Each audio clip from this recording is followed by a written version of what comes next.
Okay, picture your morning coffee or that bowl of cereal. You probably splash some milk in there without even thinking twice about it. But today, I want you to look past that plain cardboard carton in your fridge, because what you're actually pouring is literally one of the most chemically complex and physically dynamic liquids on the planet.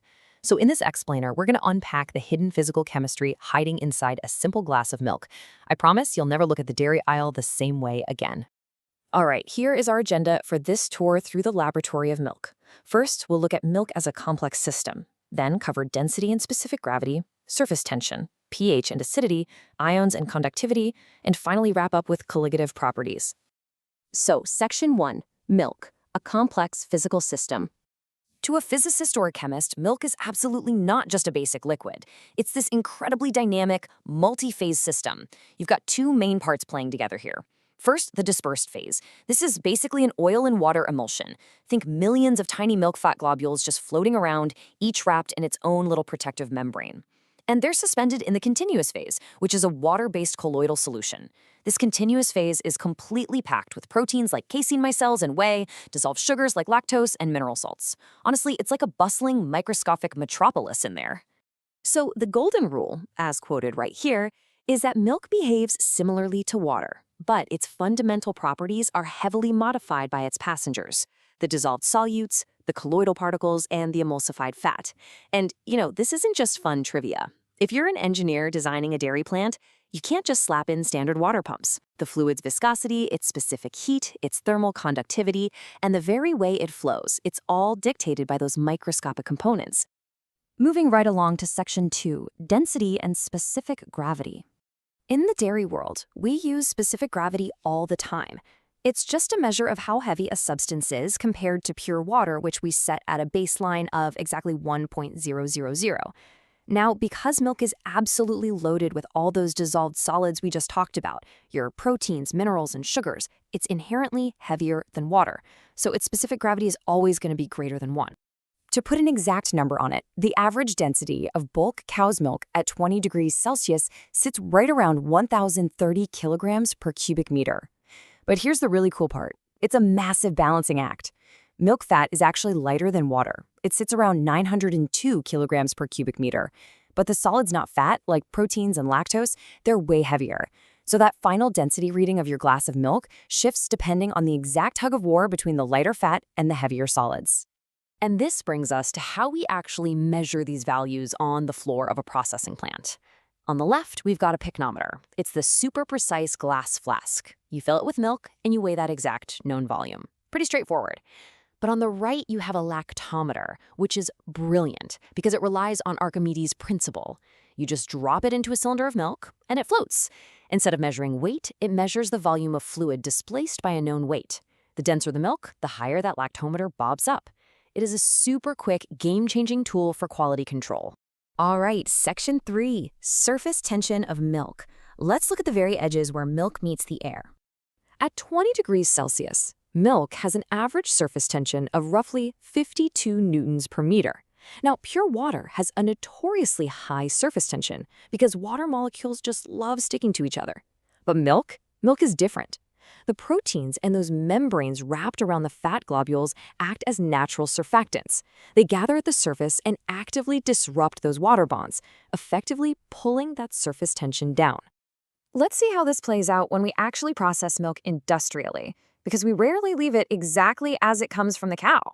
First, just changing the temperature alters that interfacial chemistry at the surface.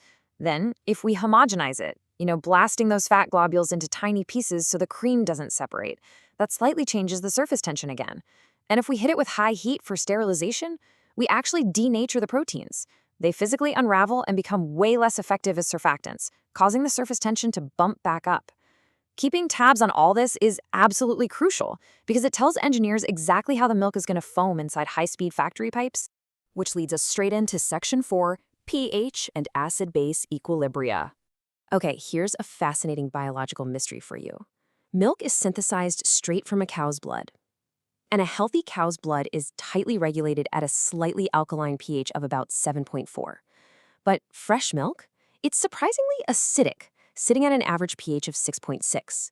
So what causes that sudden drop? Well, it's active biology. The mammary gland actively pumps specific ions into the milk, and while the cow's body builds those complex casein proteins we discussed, colloidal calcium phosphate precipitates out. That precipitation actually releases hydrogen ions, and it's those extra hydrogen ions that tip fresh milk over onto the acidic side of the scale. While pH gives us a great snapshot, the dairy industry really relies on what's called titratable acidity. Basically, this measures the buffering capacity of the milk. We take milk at its natural 6.6 pH, and we slowly drip in an alkaline solution, like sodium hydroxide, until a chemical indicator called phenolphthalein turns the milk pink at a pH of about 8.3. By tracking exactly how much alkali it took to force that change, we can determine the milk's freshness and make sure bacteria haven't started fermenting the lactose into lactic acid. Diving even deeper, let's hit Section 5, Ions and Electrical Conductivity. To quantify the electrical environment of milk, we look at ionic strength. This formula measures the total concentration of all the charged ions, your calcium, sodium, chloride, all of it. You take the concentration of each ion, multiply it by its charge squared, add them all up, and divide by 2. And when you run that math for milk, it consistently holds an incredibly steady ionic strength of roughly 0.08 molar. Now, why does a highly specific 0.08 molar ionic strength matter? Well, these invisible electrical charges are literally the invisible glue holding the whole system together. They control protein stability and manage exactly how those casein micelles interact. If that ionic balance gets thrown out of whack, heat stability plummets, and the milk could spontaneously turn into a gel right on the supermarket shelf. Plus, these ions allow milk to conduct electricity, giving it a specific conductance between 0.0040 and 0.0050 inverse ohms per centimeter. And finally, to wrap up our explainer today, Section 6, Colligative Properties and Beyond. Colligative properties are totally fascinating because they don't care what the dissolved particles actually are. They only care about how many there are. Because milk is just jam-packed with millions of molecules like lactose and chloride, its physical limits are pushed way past standard water. The osmotic pressure shoots up to roughly 700 kilopascals. The boiling point gets elevated by about 0.15 Kelvin, the freezing point is depressed by an average of 0.522 Kelvin, and the sheer crowd of particles even shifts the refractive index of light passing through it to about 1.3440. It's basically a massive traffic jam of molecules completely rewriting the physical rules.